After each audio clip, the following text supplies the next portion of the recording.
I'm excellent. I'm nervous, but I'm here.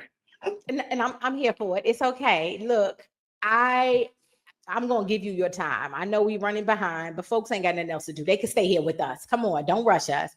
Please introduce yourself and introduce your chapter. So I am Sweets Rights. My name is Tiara, and I'm a mother. I'm an epilepsy advocate. I'm a business owner, a workshop facilitator, a mom, a friend. Yes. All the things. Yes. And my chapter is Audacity Be a Daughter, and I basically talk about my relationships with my father figures as a child and release some of those heavy daddy issues. Mm, yeah. You go in on that chapter. If you wouldn't mind, just I want them to get the book. I do want people to get the book, but your chapter is so powerful in terms of what many women, Black women in particular, have struggled with, where you were aware that there was a father involved, right? There was a father somewhere. You had a dad, right? But then you had other men who stepped in, and being able to navigate those relationships while still building something with your real dad, like I hate that people in the world call them bio dads, but you know what I'm trying to say. Like Yeah.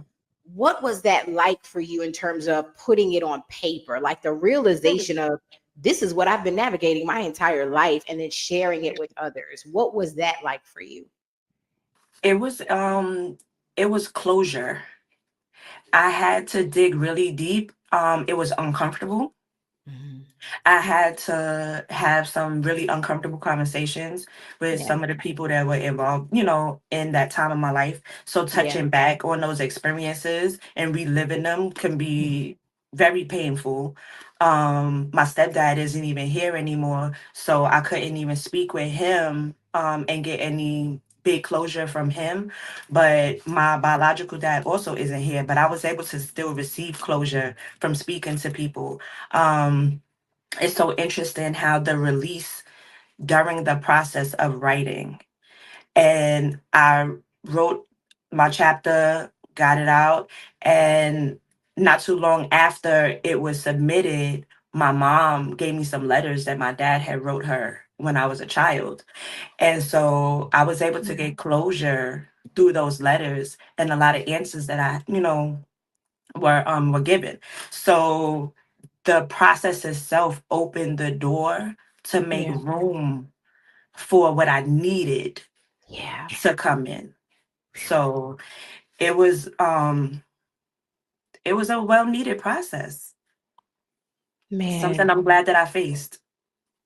that is so, like I have chills because I don't know if people's truly hearing the way you're saying it. Like you had to open the wound in order to receive the healing. And when you think about it from the standpoint of how we treat wounds, we cover it with a band-aid and we think as long as it's covered, it's healing.